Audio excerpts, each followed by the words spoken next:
भारत मातेला नमन करतो।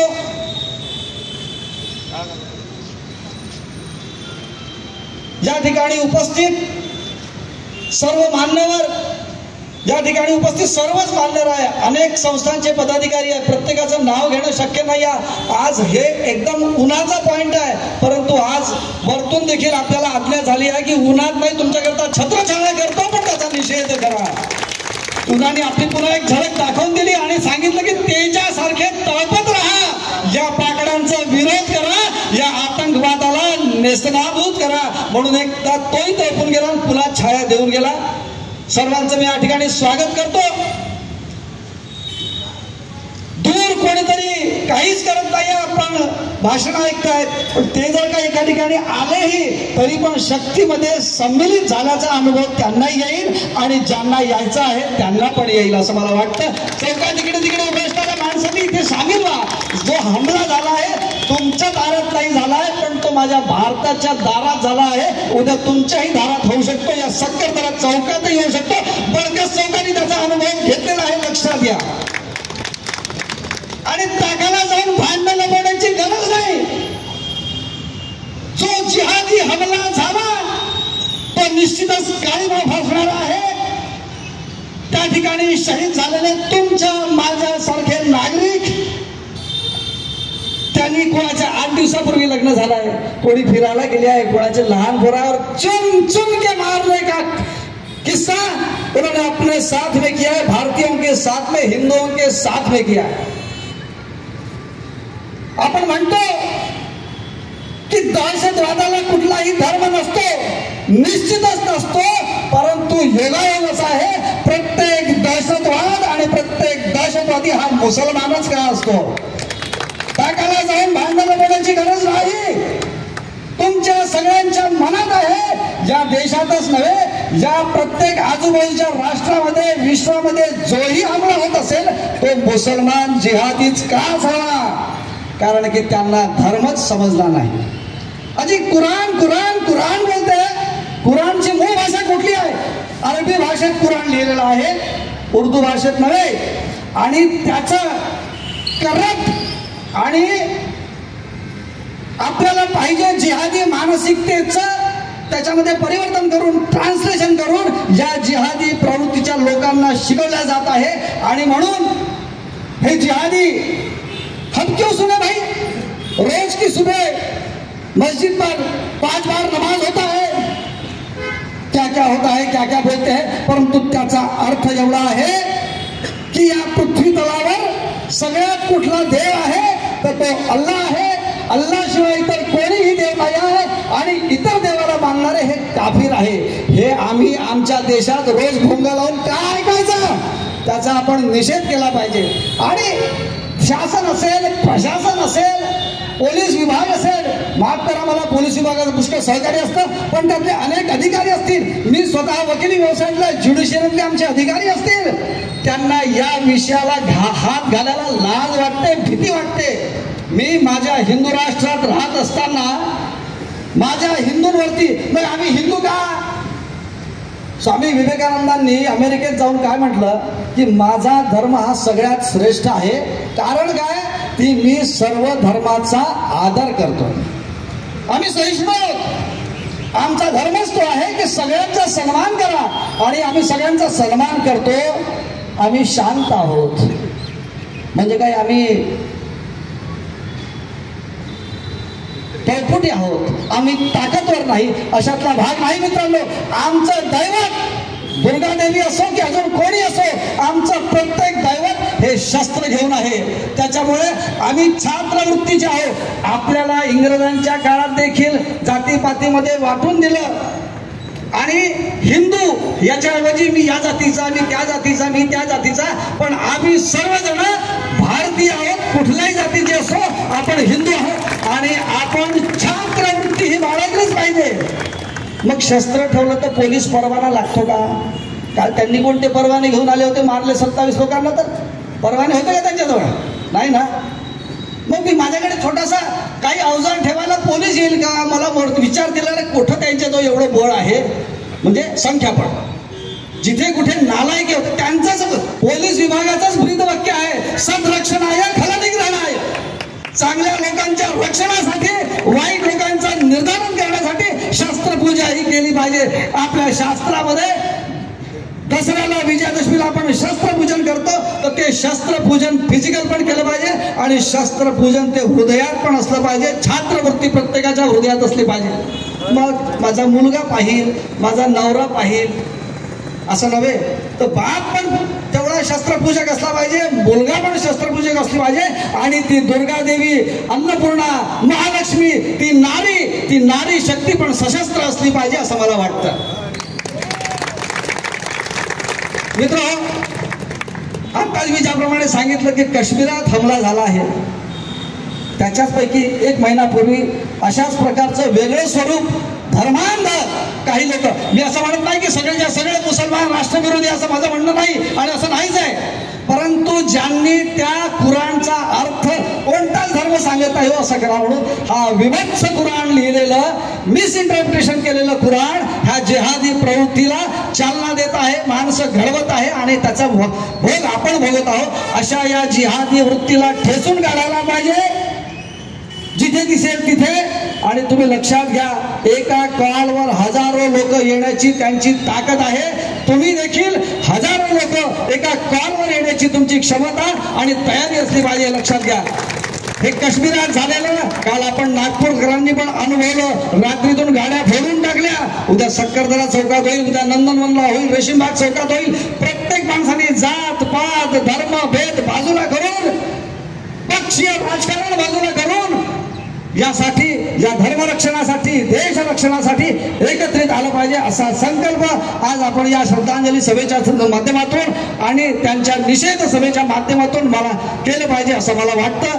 प्रत्येकाने छात्रवृत्ती स्वतःची जपली पाहिजे, शस्त्रपूजन केलं पाहिजे आणि अशा जिहादी प्रवृत्तीला जिथे दिसेल तिथे ठेचून काढण्याचा प्रयत्न केला पाहिजे. मित्रहो, आपण अवघं विश्व प्रेमाने जिंकणारे माणसं आहोत. या भारतीय संस्कृतीचा, हिंदू संस्कृतीचा गाभार्थच आपण संयमशील, सहिष्णू, प्रेमाने, विद्वत्तेने लोकांना जिंकणारे माणसं. जिंकणं म्हणजे लोकांवरती राज्य करणे नाही, लोकांच्या मनावर अधिराज्य करणारी आपली संस्कृती आहे. परंतु हे जे कोणी पाकडे, पाकधर्जीने, पाकिस्तान मधून रसद घेऊन या ठिकाणी दहशतवाद माजवणारे लोक आहेत, त्यांना थांबवलं पाहिजे. जसा आज बघा, मला एका वक्त्याने म्हटलं की लोक कमी आहेत, लोक येत राहिले. इंडियन स्टँडर्ड टाईम 8 म्हटलंय तर 9 पर्यंत कार्यक्रम चालू होतो. येऊन राहिले लोक, अजून येऊन राहिले. परंतु पहिला मेसेज पाठवून आज 24 तास पूर्ण झालेले नाही आहे. काल कॉल दिला, आज आपण सकाळी सगळेजण, रविवारचा सुट्टीचा आनंदाचा दिवस असूनही सकाळच्या वेळात या ठिकाणी आले. सगळ्यांचं अभिनंदन करतो. मला काही आठवण सांगायची चांगली गोष्ट होती, पण सांगण्यामध्ये विसरून गेलो. तरी आपण सर्वजण या ठिकाणी आलात, आपल्या सगळ्यांचं खूप खूप मी अभिनंदन करतो. आता काल जो मेसेज पाठवले, लगेच एक मेसेज आला. आमचे वकील मित्र आहेत की तुम्ही हे घेऊन राहिलेले आहेत, पण याच्यात मेलेले 27 पैकी 15 तर मुसलमानच आहेत. त्याला ताबडतोब दुसरी लिस्ट पाठवली. त्यांनी मला नावासकट पाठवले की हे 27 लोक मेलेले, याच्यात 15 मुसलमानच आहेत. मी त्याला दुसरी करेक्टेड लिस्ट पाठवली की ज्या फक्त एकच मुसलमान आहे की जो तिथला चालक वाहक होता. बाकी 26ला चुन के तू कोण आहेस, हिंदू आहे का, कलमा पढ़ के बताओ. अरे कलमा पडण्याचा उपयोग तुम्ही दांडली करण्याकरता, लोकांचा जीव घेण्याकरता करता, हे तुमचं धर्म, हे तुमचं शास्त्र सांगतं का? अशा पद्धतीने फेक नॅरेटिव्ह सेट करण्याचं काम या देशामध्ये काही वामपंथी आणि दहशतवादी वृत्तीचे लोक करत आहेत. दहशतवाद केवळ शस्त्र घेऊन होत नाही. दहशतवादाची वृत्ती असते की जी दहशतवादाची वृत्ती समाजामध्ये पसरवते, त्या वृत्तीचा देखील आपण निर्दालन केलं पाहिजे. दिसेल तिथे त्याला ठेचलं पाहिजे असं मला वाटतं. मेसेजमध्ये हेही म्हटलं होतं, केवळ मेसेज आणि ठेंगे दाखवून उपयोग नाही, आपल्याला प्रत्यक्ष रस्त्यावर उतरावं लागणार आहे. परंतु काही आपल्याला डिवचणारे जे लोक आहेत, जसं काल त्यांनी मला सांगितलं की लगेच फेक लिस्ट पाठवून दिली, हे आहे. मी पण विचारात पडलो, असं कसं म्हणता बा? लगेच माझे बसलेले सहकारी म्हणजे सर चुकीचं आहे, ही करेक्टेड लिस्ट आहे, त्याला वापस पाठवली. तर अशा पद्धतीने जिथे फेक नॅरेटिव्ह सेट होत आहे त्यांना आपल्याला प्रत्युत्तर देण्याची गरज आहे असं मला वाटतं. आपण सर्वजण या ठिकाणी आले, एकच संदेश घ्या, या जिहादी मानसिकतेच्या विरुद्ध आपल्याला लढा द्यायचा आहे, पण केवळ व्हॉट्सअपवर नाही. या जिहादी मानसिकतेच्या विरुद्ध जेव्हा गरज पडेल तेव्हा अर्ध्या रात्री रस्त्यावर उतरण्याची मानसिकता ही आपली असली पाहिजे. आणि माझ्या म्हणण्याचा अर्थ समजून घ्या. छात्रवृत्ती मनात ठेवा आणि घरोघरी शस्त्रपूजन करा, एवढा संदेश मी आज तुम्हाला देऊ इच्छितो. आणि या भ्याड झालेल्या हल्ल्याचा, दहशतवादी कारवाईचा या ठिकाणी मी स्वतः लोकजागृती मोर्चातर्फे, आपण उपस्थित सर्व लोकांतर्फे आणि अनेक लोकांचे मला मेसेजेस आले, फोन आले, त्या सर्वांच्या वतीने याचा निषेध करतो. आणि सर्व मृतकांना आपण या ठिकाणी थोड्या वेळाने शांती मंत्र म्हणून मौन देऊन श्रद्धांजली देऊया. आपण काही नारे देऊ. आणि मला एक सांगा, 9 वाजलेले आहेत, 5 ते 10 मिनिटात आपण सभा संपवू.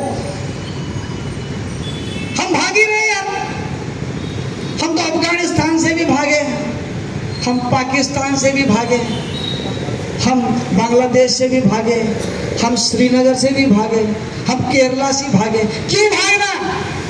बस याच रेसमध्ये राहायचंय का? पळण्याच्या की कुठे किती ऑफेन्सिव्ह चालायचं, कुठे डिफेन्सिव्ह होण्याची गरज. हम क्यों भागे भाई, हमारा देश है. योगायोग बघा,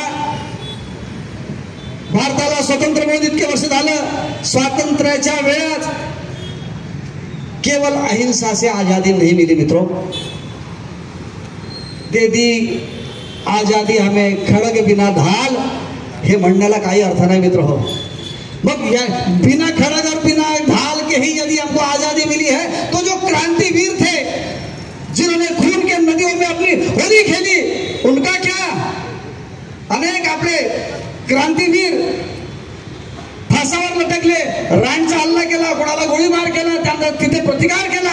त्यांचं काय, त्यांनी आजादी नाही मिळवून दिला का? की फक्त अहिंसावादी लोकांच्या हेतून आजादी मिळाली? परंतु हे आपलं दुर्दैव आहे मित्रांनो, की आजादी मिळण्याच्या वेळात जे आपले त्यावेळेचे आपल्या दुर्दैवानी जे आपले नेते होते या देशाचे, त्या नेत्यांनी या फाळणीच्या वेळात तिकडचे तिकडे इकडचे इकडे करण्याच्या वेळेस हे शांतीदूत काही वेळा म्हणाले की नाही, इथले इथे राहू द्या, तिथले इकडे येऊ द्या.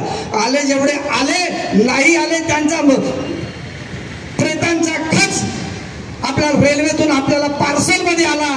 ते पण आपलं भीषण आहे, पण ते आपण प्रत्येक वेळा का विसरावं? आपण सहिष्णू आहोत, विसरण्याचा प्रयत्न करतो, परंतु हे वारंवार मध्ये मध्ये मध्ये मध्ये डोकं काढतात, आपल्याला त्रास देतात. आपल्याला आता इथे प्रत्यक्ष मुसलमान, जिहादी वृत्तीचा मुसलमान, राष्ट्रभक्त मुसलमानाबद्दल बोलत नाही मी.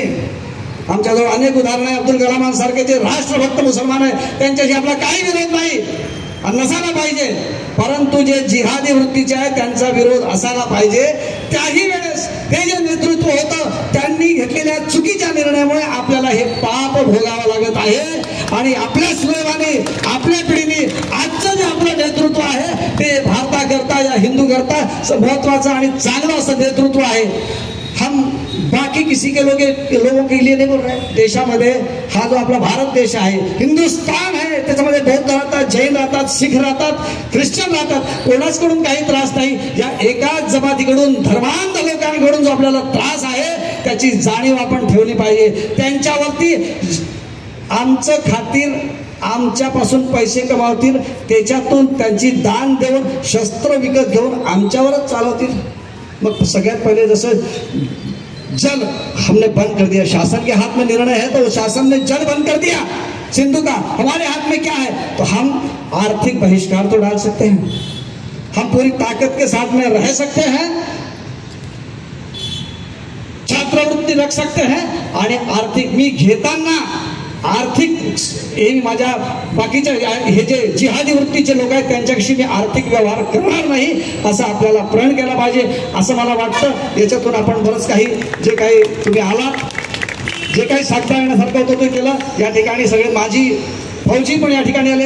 कोणालाही खूप जास्त फोन करून तुम्ही या तुम्ही या तुम्ही या करून आले नाही. मंगेश भाऊ डुके मनसेचे आहेत ते देखील आले. निर्णय काही पक्षाचे पण लोक आले. इथे पक्षीय भेदाभेद बाजूला ठेवून हिंदू धर्म आणि भारत आणि झालेल्या हानीबद्दल इथे या ठिकाणी आपली संवेदना व्यक्त करण्याकरता आलेले आहेत. आपण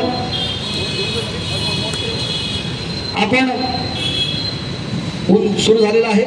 1-2 मिनिटं सगळेजण अशा फोटो काढणारे लोक आले आहेत. ते फोटो काढतील समोरून. आपण 1-2 मिनिटं मौन आणि शांती मंत्र घेऊ आणि आजचा आपला कार्यक्रम संपवू.